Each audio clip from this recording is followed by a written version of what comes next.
The mayor of Kyiv has warned that a large number of people may have to leave the Ukrainian capital because of Russia's continuing attacks on its infrastructure.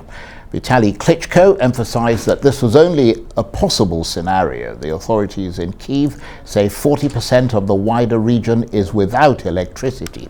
Millions of people are struggling to cope with freezing weather. And President Zelensky said he expected new missile strikes in the coming week and warned they would be as challenging as those that caused power cuts across the country.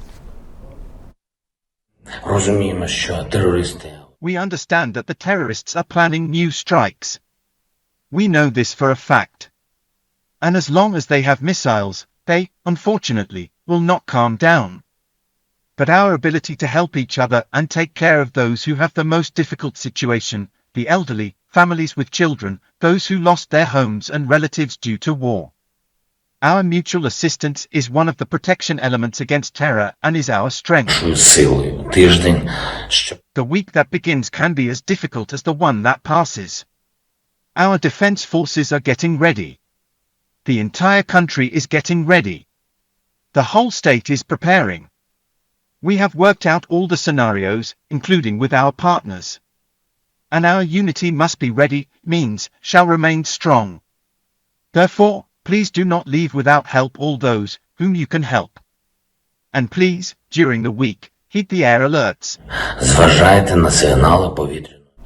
President Zelensky. Well, for more on the war in Ukraine, let's speak to the Eastern European Affairs analyst, Dr. Marek Laskiewicz, who joins us from London. Good to see you, Dr. Laskiewicz. And we've just heard the Ukrainian military saying Russia might be imminently about to launch a new barrage of attacks on the country's infrastructure.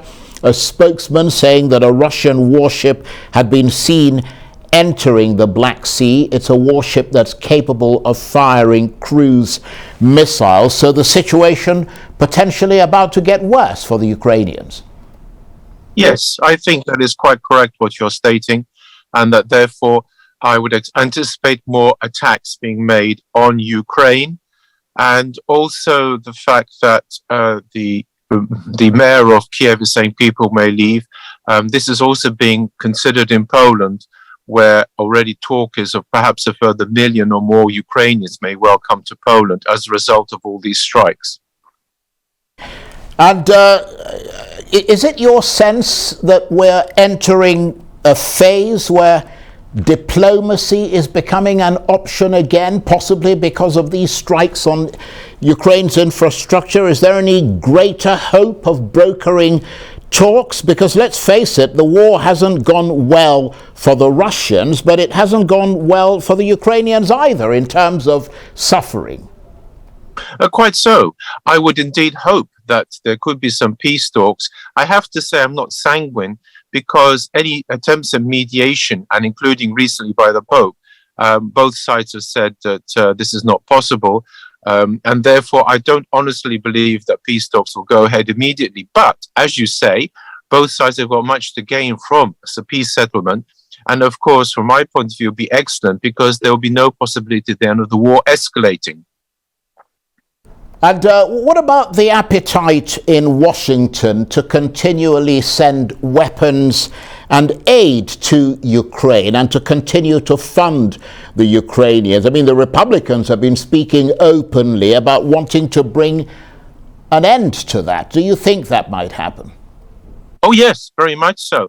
The key phrase to remember here is die for Danzig. And in this case, it's not a question of having boots on the ground, but even sending missiles to, in inverted commas, Danzig, or in this case, rather Ukraine, is, of course, something which not everyone wishes to do for various reasons, one of them being simply financial.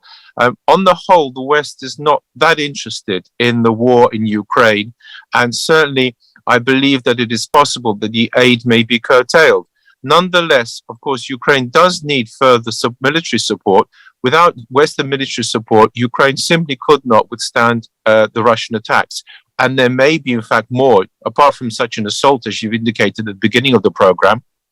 I believe personally that all this is just a softening tactic, and that Russia may well launch another further assault, another further invasion towards the end of December.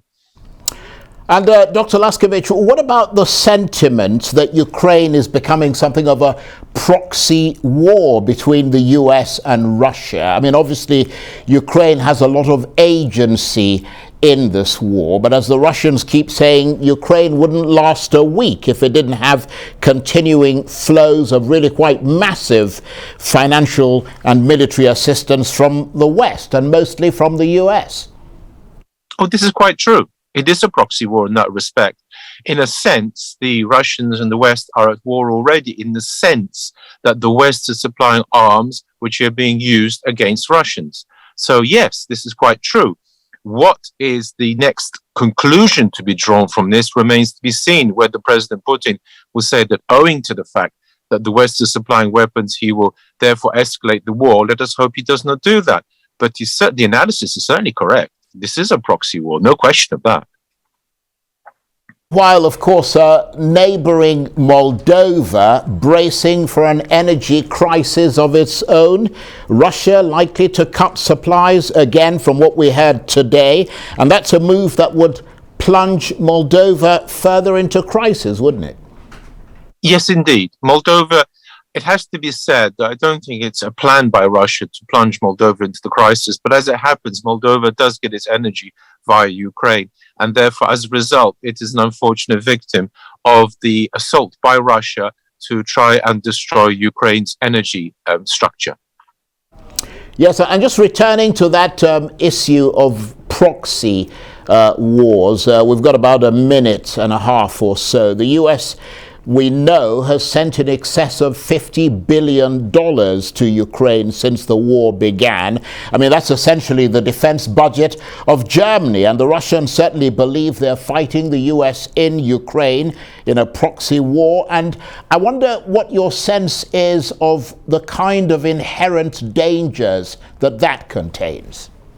The danger is quite simple, that President Putin, being faced by a proxy war, admittedly of his own making, the fact of the matter is that he could regard this as a good excuse for escalating the war. That is the danger. The escalation could be, for example, just interdiction, either attacking Ukraine on the west or indeed Poland, which is what I personally fear, because if the weapons are coming through Poland, and Poland is the main source of support via, that to say, the main source of conduit for arms from the West, then it follows quite logically that Russia could escalate into Poland in the same way that when the Americans were fighting the Vietnam War, they attacked, of course, Cambodia and the Ho Chi Minh Trail.